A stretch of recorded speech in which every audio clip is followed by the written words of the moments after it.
Hello guys, कैसे हैं आप सभी लोग। देखिए आप लोगों के लिए आज मैं लाया हूँ वन लाइनर क्वेश्चन। पॉलिटी के वन लाइनर क्वेश्चन बहुत ही अच्छे क्वेश्चन है, आप लोगों के लिए लाया हूँ मैं। देखिए यहाँ पर पहला क्वेश्चन जैसे कि होने वाला है, भारतीय संविधान को संविधान सभा ने कब अपनाया था। भारतीय संविधान को संविधान सभा ने कब अपनाया था। देखिए यहाँ पर अपना तो पहले लिया था, लागू बाद में हुआ था, इसलिए 26 नवंबर 1949 को यहाँ पर अपना लिया गया था। ठीक है, आंसर बी हो जाएगा हमारा सही। भारतीय संविधान कब लागू हुआ था। अब देखिए यहाँ पर लागू होने की डेट है, तो यहाँ पर 26 जनवरी 1950 को यहाँ पर लागू हुआ था, तो यहाँ पर सी आंसर हमारा सही हो जाएगा, सी ऑप्शन। भारतीय संविधान के स्थायी अस्थायी अध्यक्ष, अस्थायी देखिए स्थायी अध्यक्ष तो हमारे डॉक्टर राजेंद्र प्रसाद हैं, और अस्थायी अध्यक्ष हमारे डॉक्टर सच्चिदानंद सिन्हा है, तो यहाँ पर सी आंसर सही हो जाएगा। संविधान सभा के स्थायी अध्यक्ष कौन है। देखिए यहाँ पर स्थायी अध्यक्ष कौन थे, जैसे कि यहाँ पर डॉक्टर राजेंद्र प्रसाद यहाँ पर ये स्थायी अध्यक्ष थे, तो ये सही हो जाएगा ए। आगे बढ़ते हैं। भारतीय संविधान की प्रारूप समिति के अध्यक्ष कौन थे। प्रारूप समिति अलग थी और भारतीय संविधान सभा अलग थी, इसलिए यहाँ पर बी आर अम्बेडकर हो जाएंगे। और आगे बढ़ते हैं। भारतीय संविधान के में मौलिक अधिकार किस भाग में है। मौलिक अधिकार यहाँ पर भाग 3 में हो जाएंगे।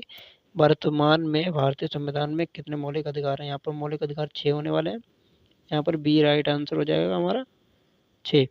मौलिक अधिकारों का संरक्षक किसे कहा जाता है। आप लोग देखिए, मौलिक अधिकारों का संरक्षक यहाँ पर सर्वोच्च न्यायालय को कहा जाता है और हाई कोर्ट को भी कहा जाता है, दोनों ही संरक्षक हैं। आगे बढ़ते हैं। संविधान का अनुच्छेद 14 किससे संबंधित है। 14 अनुच्छेद है समानता का अधिकार, यहाँ पर समानता का अधिकार यहाँ पर दिया गया है, यहाँ पर बी सही हो जाएगा। अनुच्छेद 17 किससे संबंधित है। 17 यहाँ पर हो जाएगा अस्पृश्यता का अंत, यहाँ पर बी सही हो जाएगा हमारा राइट आंसर। अनुच्छेद 21 किससे संबंधित है। अनुच्छेद 21 यहाँ पर जीवन और व्यक्तित्व स्वतंत्रता संबंधित है। अनुच्छेद 32 को किसने संविधान की आत्मा और हृदय कहा है। यहाँ पर देखिए बी आर अम्बेडकर जी ने यहाँ पर संविधान की आत्मा और हृदय कहा है। और आगे बढ़ते हैं। देखिए यहाँ पर 13 नंबर का क्वेश्चन है, यहाँ पर मौलिक कर्तव्य संविधान के किस भाग में है।